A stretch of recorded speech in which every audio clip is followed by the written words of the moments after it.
Cette vidéo est une présentation du court-métrage Le Guide du célibataire en Outaouais, disponible sur la chaîne YouTube de Trainzini.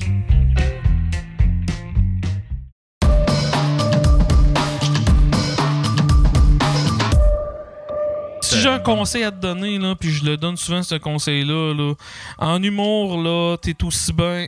L'humour, c'est une hostie de longue règle de char, puis t'es aussi bien d'aimer mieux la règle de char que la destination à l'autre bout parce que t'auras jamais de fun. J'adore faire de la route. J'adore. Non, mais je te parle même pas de la règle du char. Moi, pense imaginer, là.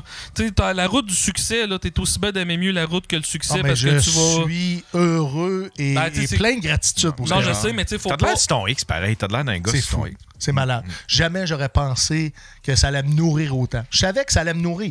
Je le dis souvent. Ouais. L'adrénaline, les émotions fortes, parce que je suis en partie déconnecté de mes émotions, ça me fait sentir vivant. Mais encore plus, davantage depuis que je fais des podcasts, que là, je vais à la rencontre de l'être humain au travers du métier qui m'anime. Je trippe comme un enfant. Ça marche-tu bien, ton Soundcheck podcast? Ça va très bien. On a déposé le podcast en candidature à la PIH pour le Gala des Oliviers podcast en script de l'année cette année. On a été considéré, mais on n'a pas été nominé. Ça arrive. Mais les chiffres sont très bons. On est maintenant en format 60 minutes à la radio FM. Donc, podcast humoristique à Radio FM, 3 fois par semaine, jeudi 19h, vendredi, samedi, minuit pour aller chercher une nouvelle clientèle. On est sur Bouge Radio aussi. Donc, le Soundcheck Podcast, c'est pas juste de façon traditionnelle sur le web, mais on se promène aussi dans... J'ai signé pour 6 festivals cet été. Wow! Donc, Avec le podcast? Avec le podcast. Et c'est pas moi qui ai sollicité. On est venu chercher le produit du podcast pour en faire un podcast promotionnel pour les festivals d'humour. Ah ouais? Oui. Ah ouais. Chris, t'as un côté entrepreneur. Je suis un entrepreneur fort, Stifi, tu sais. J'ai pas ce côté-là. T'es bien. Ouais, c'est ça, je pense que c'est ça, hein. Je pense que toi pis moi, il fait à fond. Et c'est pas vrai, moi, c'est comme... vous avez bâti vos Non, je le sais, mais moi, je l'ai bâti à la... Toi, t'es une locomotive, moi, je suis à la remorque de mon produit. C'est-à-dire que moi, j'ouvre le micro, puis je fais ça, puis là, c'est les gens qui finissent par me demander, Chris, tu devrais le mettre sur ci, tu devrais le mettre sur Patreon, tu devrais tu devrais faire une soirée, Je suis tout le temps à la remorque, tandis que toi, t'es en avant de ton produit, tu penses à ces affaires-là à l'avance, tu sais. Fait que t'as un côté entrepreneur, puis que moi, j'ai pas. Ça, c'est une affaire, parce que, tu sais, il y a plusieurs philosophies en humour. Quand j'ai commencé l'humour, mon but, c'était juste... Moi, c'était juste une bébête d'écriture. Fait que moi, je voulais écrire les jokes le plus drôle possible. Je me calissais du reste. Moi, je voulais écrire les jokes le plus drôle possible. Ouais, c'est ça. Le reste, c'est comme arriver malgré moi dans un sens. Tu comprends? Alors que toi, c'est tout. Bon, là, j'ai un plan. Là, t'es comme... Mais ça prend un plan de développement des affaires. Il y a beaucoup d'humoristes qui n'aiment pas ça, entendre ça. Oui, mais c'est que ça est des produits. Oui, mais attends un peu. Ton plan de développement des affaires, le côté pervers de ça, puis je connais trop de monde de ça, c'est quand tu te mets des objectifs, tu sais, mettons, tu pars une chaîne de restaurants. Okay? Ouais. Tu pars d'une chaîne de restaurants, ton but, c'est d'être dans 15 villes à la fin de l'année. KFC. C'est ça. Ton but, c'est d'être... Je sais pas par contre pourquoi t'as passé à cette chaîne-là. Je vois vraiment pas aucun lien. Fait mettons, ton but, c'est d'être dans 15 villes d'ici la fin de l'année, OK? Oui. De façon cartésienne, c'est facile à y arriver. T'as juste à... Bon, je vais aller voir telle ville, je vais faire ça, pis tout. En humour, mettons, tu te dis, à la fin de l'année, mon but, c'est de faire sous-écoute. Désolé, mon chum, mais c'est pas toi qui vas le décider si tu fais sous-écoute à la fin de l'année. Puis si tu te mets ce genre d'objectif, mais là, je pense, ça va te faire virer fou. Regarde-les comment il retombe dans son vortex, le calice-là. Arrêtez avec sous-écoute. Sous-écoute, ça accélère. Ça peut accélérer une carrière, mais ça ne crée pas des carrières. Non, mais qu'est-ce que je veux dire? Ça vend des billets. Non, même pas. Je sais pas tant que ça. Ça dépend quel... Mais tu sais, je parlais même pas de sous-écoute dans le sens que les humoristes, donnez-vous des objectifs que tu es capable d'atteindre. Tu sais, si tu te donnes des objectifs de je veux faire telle affaire, je veux faire telle affaire, puis tout, puis c'est des affaires. Exemple, je veux un gala. J'aurais pu dire je veux un gala. C'est tellement. Un gala, ça va arriver quand ça va arriver, puis honnêtement. C'est comme un fantasme sexuel dans un sens que tu mets ça sur un piédestal et tu te dis hey, quand je vais atteindre ça, ça va être tellement bon. Puis tu le vis puis c'est comme ben coudonc. J'ai fait les premières parties de Mike Ward, puis je suis sorti de scène, puis je te le dis, au lieu de savourer mon crise de moment, la seule affaire que j'avais dans la tête, c'est bon, what's next? Ben, c'est toujours ça. What's next, après un show. C'est pour ça que je te dis, t'es mieux dans la route du succès d'apprécier la route que le succès parce que t'auras jamais de fun là-dedans. Exactement. Tu parles au gars le plus amer de l'histoire de l'humour présentement. Je veux juste pas que tu fasses les mêmes Captain erreurs Amertume. que moi parce que tu dis, toute la discussion qu'on a, c'est toi qui as dit j'aimerais ça qu'il m'arrive plus d'affaires. Non, mais je sais que ça pouvait sonner négatif un petit peu. Mais ce que je veux dire, c'est que quand tu es un militaire ou tu es un vétéran, ça vient avec des préjugés. Ça vient avec des préjugés, puis tu les contrôles pas, ces préjugés-là. Je savais pas, quand je me suis retourné dans la population civile, qu'il y avait autant de gens qui pouvaient être amers de par, justement, ce que j'ai fait à un âge où est-ce que je savais pas dans quoi je m'embarquais. Donc, j'ai à combattre ces préjugés-là. Il y a du monde qui te disse parce que tu as été dans l'armée? Je suis pas capable de te donner d'exemples concrets, mais je peux sentir que certaines personnes, de par ce que j'ai fait dans ma vie, de par le service militaire que j'ai fait, peuvent être... Je te dis ça de même hier, mais je suis pas mal sûr qu'ils se présentent pour l'investiture d'un comté pour Québec solidaire et risquent de pas être pris. Il y a des bonnes chances. C'est ça que je veux dire. C'est que... Mais en même temps, j'en connais pas beaucoup du monde qui ont pas de respect pour les militaires. Tu sais, c'était vrai dans Rambo il y a 40 ans. Là, Yann, mais tu sais, là, je suis pas militaire, là, mais la joke que je viens de faire, là, je t'en refais encore. Tu sais, les histoires de changer de coquelicot par un autre hostie d'affaires parce que fuck les soldats pis tout, là, ça commence à être de plus en plus d'actualité. Ouais, là. mais c'est un groupe très précis. C'est une petite poignée de gens, là. Tu sais, là, c'est ce petit circle jerk, là. Ouais, mais c'est eux qui parlent fort. Exactement. Alléluia, ils parlent fort. Ils parlent fort. Ils sont partout sur les réseaux sociaux, dans les médias. On peut pas faire abstraction à ça. Mais encore une fois, je le dis, j'avais 20 ans quand je suis allé signer sur la rue Saint-Jean à Québec, où est-ce que j'allais m'embarquer dans une aventure. Je faisais pas un choix politique d'un métier. T'allais-tu vers la scientologie puis tu t'es trompé du local? Parce que c'est pas sur la rue Saint-Jean à Québec et tout la scientologie. Non, je m'en allais juste... Je savais même pas dans quoi je m'embarquais, Yann, pour être bien honnête. Puis une fois que la carrière est finie, tu le vois que cette carrière-là a une saveur politique, elle a une couleur, elle a une odeur. Et de par, justement, aussi le temps passé outre-mer en opération, ça peut dégoûter certaines personnes. D'un autre sens, tu sais, c'est comme... Tu sais, je parlais de couleur puis de saveur tantôt. À part Steven, j'en connais un autre, mais il a arrêté. Yann, tu connais-tu un autre militaire qui s'est lancé en humour? Ça doit faire longtemps. Non. T'en connais-tu, toi? Jean-Michel Anctil? Non, OK. J'ai dit, ça fait 5 ans que je suis dans le business, à 80 heures par semaine, à courir partout. S'il y avait eu un autre militaire, je l'aurais su. Ouais, c'est ça. Non. Mais en même temps, c'est comme... parce que là, tu dois être tanné, par exemple, de faire ces entrevues-là. Pas du tout. Non? Pas du tout. De raconter ton histoire de militaire. Je ne sens pas tanné pantoute. Ça me dérange pas. Au contraire, ça me nourrit de parler avec des êtres humains, d'aller à la rencontre de d'autres personnes qui ont d'autres backgrounds, d'autres expériences. Mais tu te rends compte aussi que le succès, surtout en humour... il y a le gars des grandes gueules, c'est vrai. Tu parles de Mario Tessier? Ouais, il a fait... Mario a servi pas à la même époque que moi, et lui était au premier commando pour un premier contrat. Donc, oui, tu as raison. Il y a Michel Barrette aussi.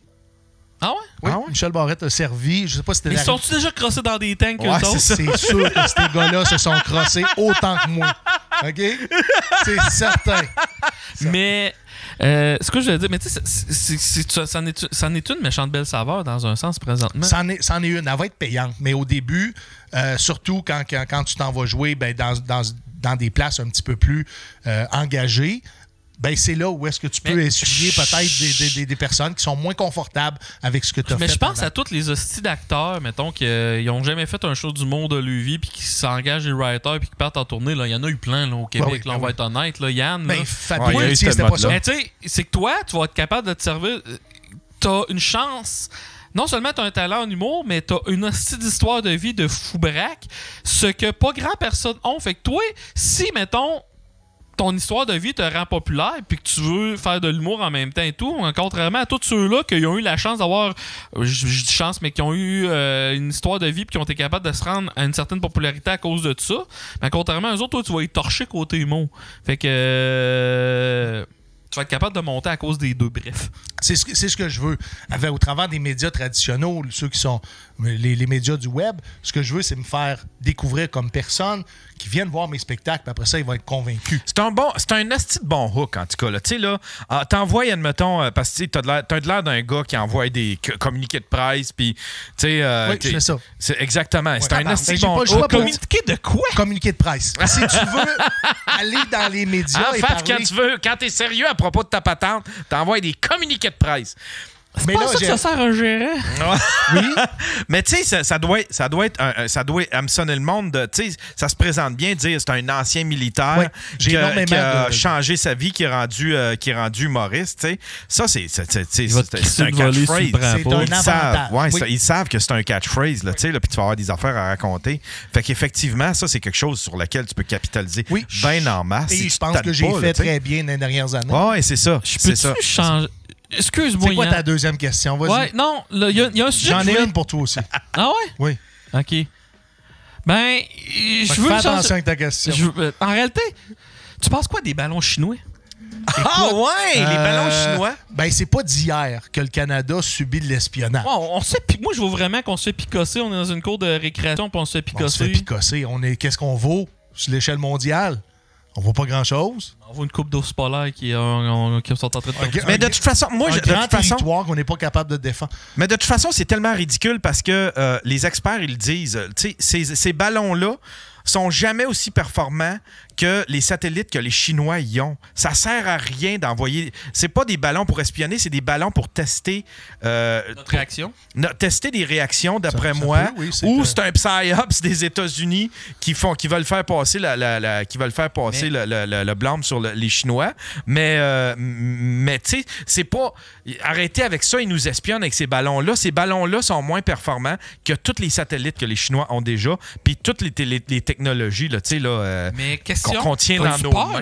D'une troisième guerre mondiale? Non. 0. OK, sur une échelle de 0 à 10? 0. Même avec la Chine, mettons? 0. À cause de l'argent. À cause de l'argent. Fait que, OK. À cause de l'argent. Il va y avoir des conflits. Il y en a un conflit, présentement. Ouais. Mais une guerre mondiale, non, je le crois pas. Parce que moi, la question que je voulais te demander, mettons que la conscription devient obligatoire, OK? Oui, j'y vais. Moi, il me regarde et dit, on est dans la merde, mais pas à ce point-là. Non, je pense que tous les hommes pourraient être conscrits. Je ne sais moi... pas si... Ben, à ce moment-là, ça serait intéressant de voir si le Canada va conscrire autant les femmes que les hommes. Ah ouais, c'est ça. Parce que là, on arrive à une égalité. C'est ça. Ça serait intéressant de savoir si le gouvernement irait jusqu'à conscrire les femmes? Un enfant, 2 enfants, pas d'enfants. Là, on va voir si l'égalité et si l'équité est importante, là. Ouais, exactement. Mais sais-tu quoi? Ce qu'ils ont été capables... S'il y a des femmes qui sont à l'écoute, là, si vous êtes conscrits, y allez-vous? Y allez pas? Avez-vous un enfant? Pas d'enfant? Voulez-vous des enfants? T'imagines-tu toutes les questions sociales en arrière de ça, puis le choc des valeurs? Ouais. Là on serait plus probablement pour l'égalité. Mais là, tu sais quoi qui essaie de nous pousser? Et ça, ils l'ont essayé. Il y a eu des débats là-dessus, des débats sérieux là-dessus, là, qui disaient que la guerre, c'est une affaire d'hommes, puis que ça devrait être les femmes qui runnent les pays, parce que eux autres feraient pas la guerre. Ça, là, c'était... À Radio-Canada, il y avait des gros débats, là. Pénélope McWade, Marie-Louise, puis là, il y avait toute cette réflexion-là. Oui, mais est-ce que ça devrait pas être des femmes? Voyons donc. Chris, on va envahir la France parce qu'on va être jaloux de l'Europe, tabarnak. Margaret Thatcher, puis la Clinton, puis c'est des machines de guerre. La guerre, c'est pas une histoire de genre, c'est une histoire de pouvoir. Puis autant les hommes que les femmes veulent du pouvoir ou veulent le protéger. Fait que là, chez moi, avec l'affaire de « ça serait peut-être mieux, on pourrait se parler entre femmes. Si les leaders, c'était des femmes, ils pourraient se parler. » Fuck you, il y aurait la guerre. Puis il y aurait 2 pays mais ils vont te répondre que Margaret Thatcher, c'est pas une vraie femme. Puis t'en sortiras pas. Sans joke. Puis là, t'aurais 2 pays qui parlent dans le dos de l'autre quand il est pas là. C'est ça qui arriverait. Ça vous tentait pas de plugger Kim Campbell là-dedans, non? Kim Campbell, elle a été présidente, première ministre féministe, c'est mois de temps, genre. C'est ça. Mais je crois pertinemment que si tous les pays du monde étaient dirigés par des femmes, oui, je pense qu'il y aurait moins de conflits. Ou les conflits seraient différents. Du moins, ça mènerait peut-être pas à de la violence. En tout cas, les femmes qui ont été leaders du monde, là, voyons comment. Margaret Thatcher, là, c'était une machine de guerre, là, tu sais, là. Elle a failli faire la merde. C'est quoi les îles, là, en bas, proche de l'Amérique du Sud, là, qu'il y avait un conflit entre. Il a failli y avoir une méchante guerre à cause de ça, puis c'était Margaret Thatcher qui arrêtait pas de picasser tout le monde, là. Okay. Non. Non. Non, sans j'ai pas ça dans mon cerveau. Ouais, il y a ça. Je me rappelle plus du nom, là. Ouais, j'écoute trop de vidéos. C'était des îles en marge de quel pays? C'est Amérique du Sud, là, genre... Panama... Non, Amérique du Sud. Panama, plus c'est beau que ça. centrale. Donc, non, c'est Brésil, vraiment... c'est quoi? Pérou, non. Venezuela. Je sais pas. Les îles Malouines, c'est ça, les îles Malouines. OK, merci. Mais en tout cas... Moi, qu'est-ce qui est drôle, Robert? Non, avec l'Argentine. Non, c'est le Falkland. C'est les Falklands. C'est les Falkland Islands. C'est quoi qu'il avait fait? C'est toute une communauté, ça. Dans le fond, c'était une colonie britannique. Puis les Britanniques ont crissé le camp sans jamais en dire. Ça appartient plus à nous autres. Fait que genre, l'Argentine est arrivée. Ben, Chris, c'est à côté de notre pays. On va les réclamer. Il y a plus un esti de British ici. Ça traîne à terre. Ça traîne à terre. Trouvez, gardez. Il n'y a pas des lois internationales qui dit que si un bout de terre n'est pas occupé pendant tant de temps, ben, il est disponible pour quelqu'un l'occuper. Ouais, puis genre, à un moment donné, Margaret Thatcher a dit Face, ça appartient aux British, ça, ce style-là. Fait qu'on va arriver avec nos tanks puis on va tuer tout le monde. Ça a failli faire...